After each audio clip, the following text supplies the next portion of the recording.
Clockwork by Aaron Bassett. Episode 1. Spin. Solipsium. Latin, solus, alone plus ipsis, self. Noun, philos. The theory that only the self exists or can be proven to exist. The dark rippled. An object, lines and edges blurred in a violent spin, dropped on a golden chain. Concentrate. The shadows pulled in, undulating slowly in the wave of the spin like hot wax in a revolving bowl. The object whirled, swinging ever more desperately against the encroaching black. Try to stop it. Something sparked up the golden chain, eliciting a yelp from deep inside the darkness. Ripples surged, curling around the gold, enclosing it with a deadly curtain, snuffing out the sparkle with a muffled tinkle of bells. Esther screamed.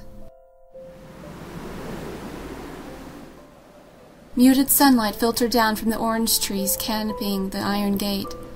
Esther watched the light play in the branches, trimming the leaves with gold, the veins dark against the glowing autumn colors. She lifted her hands to the shafts of light, but could only feel the icy touch of the cement below her and the chill of the wind above her scarf. The door opened, and she heard high heels click against the cement. It's okay, you know, a voice said behind her. You've come a long way. You don't have to push yourself, Esther. I know. Her hand dropped to her satchel, picking up a fur-lined hat, the thick flaps of bright aqua matching 2 teddy bear ears sticking out on top. Don't get frustrated. It'll take time. There was a pause then. I think it's very brave to go back so soon. But don't think you have to. We all grieve at our own pace. Esther stood, brushing off the back of her skirt.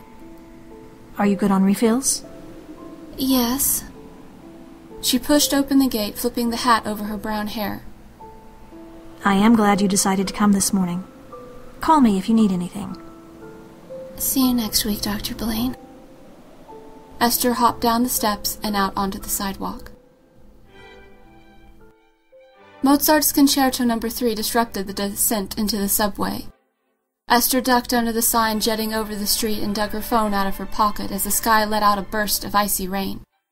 2 small lucky cats jingled as she flipped it open to check the ID. The screen flashed blue. She smiled. Incoming. Row. She pressed talk and pushed the phone under her hat's ear flap. Hey! Sup, S? You done with that thing? Esther plugged in ear as the subway entrance threw out a mob of people. Just finished. You at the underground? Yeah. Okay, I'll see you in a bit then. Don't get lost. The wool gently scratched the back of her hand as Esther pulled the phone out from under the flap. She watched the screen blink. Call ended. Hasn't been that long.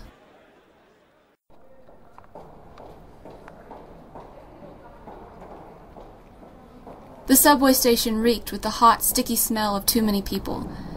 Esther let the crowd push her towards the eastbound track and the automatic card readers that activated the turnstiles.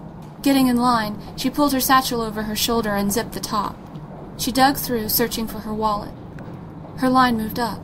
She unzipped 2 pockets. The line moved up again. She opened her pencil holder, pushed aside a few pins and her library card, then tried to dump the entire contents out in her hand. The line moved. People muttered. One pushed and she bumped into the card reader, and she still couldn't find her pass. Come on, kid. We'll miss the damn train. Sorry, just a second, please. I know it's here somewhere. A woman in an embroidered leather coat stepped in front of her. I don't have time for this. She slid her card into the reader and passed Esther. Others followed the example. If you're not getting on, get out of the way. Someone knocked her arm, sending the pencil holder and everything in her hand flying. With a pained sigh, Esther abandoned the line.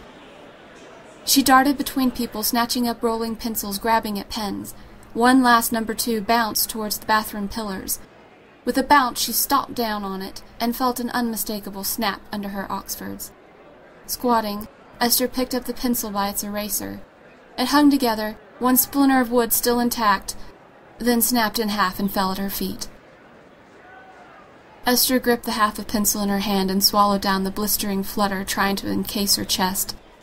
She tossed the pencil aside, teddy bear ears sliding towards her forehead, and pulled her satchel into her lap. She yanked open the flap again and dug. English grammar book, slim physics workbook, notes from her aunt and doctor. The frustration melted into tears. Esther sat back on her heels, one hand still inside the satchel. It had been on the table right by the door. Then why didn't you pick it up? You remember to go by Dr. Boulain's, but you can't remember a stupid subway pass? Her hands gripped the side of the satchel so hard the zipper bit into her skin. She shuddered at the thought of throwing the whole thing against the pillar and going home. Monica would never know. She could watch cartoons, then go to bed and sleep, and her aunt would never suspect. Eh? Her head jerked up so fast she pitched backwards on her heels and fell to the dirty subway tiles. A boy, Western Academy blazer under a military coat, was standing over her. He knelt. Esther scooted away from him, felt the sudden chill of the floor against her thighs, and rocked forward, hands pressed down between her legs, pinning her skirt to the tiles. Staring down at her fingers, she was sure she could hear muffled laughter behind her, sending a wave of red embarrassment over her cheeks. Keep moving. She looked up. The boy was glaring over her shoulder. As if feeling her gaze, his eyes came back to her.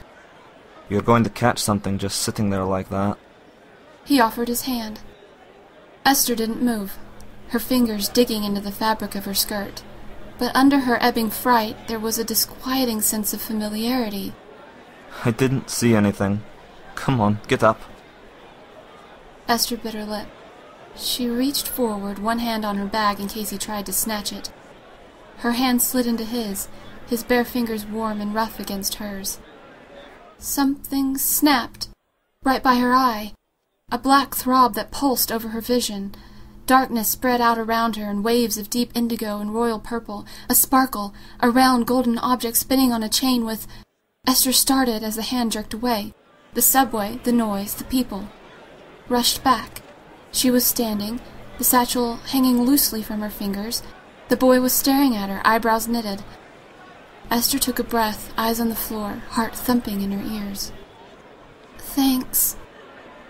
She forced her fingers to close more firmly around the satchel's strap.